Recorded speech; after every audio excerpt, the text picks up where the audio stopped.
माझं नाव संजय आत्माराम काकडे, मी राहणार मुंबई मालाड। मी 2019 पासून इथे महाराजांच्या इथे दर्शनाला येतो।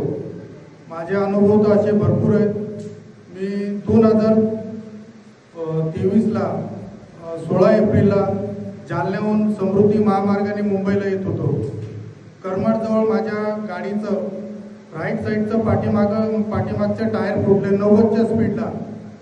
माझ्या गाडीमध्ये माझी पूर्ण फॅमिली, सासू सासरे, सगळं माझे अख्खं कुटुंब होतं, 9-10 जण। गाडीने 90 अंशाच्या कोनमध्ये अशी एकदम पूर्ण टर्न मारला 90च्या स्पीडला आणि गाडी पूर्ण रस्त्यावर आडवी आली। पण एक 5 ते 10 मिनिटं आमच्या गाडीच्या मागे पुढे असं एक सुद्धा गाडी नाही। आणि दुसरी गोष्ट, आमच्या गळ्यात महाराजांचे, सगळ्यांच्या गळ्यात महाराजांचे पॅन्डल होते। गाडीला एवढा म्हणजे जबरदस्त मार लागला, पण आम्हाला जरा सुद्धा असा धक्का काही बसला नाही। ही फक्त महाराजांची कृपा आहे। त्याच्यामुळं माझी सगळ्यांना एक विनंती आहे की आपल्या गळ्यामध्ये जे महाराजांनी सांगितलेलं पॅन्डल आहे ते चुकून सुद्धा कधीही काढायचं नाही। काही प्रॉब्लेम जर का झाला तरी ते पॅन्डल गळ्यामध्ये ठेवा। अनुभव तर माझे भरपूर आहेत। एवढे बोलतो आणि 2 शब्द संपवतो।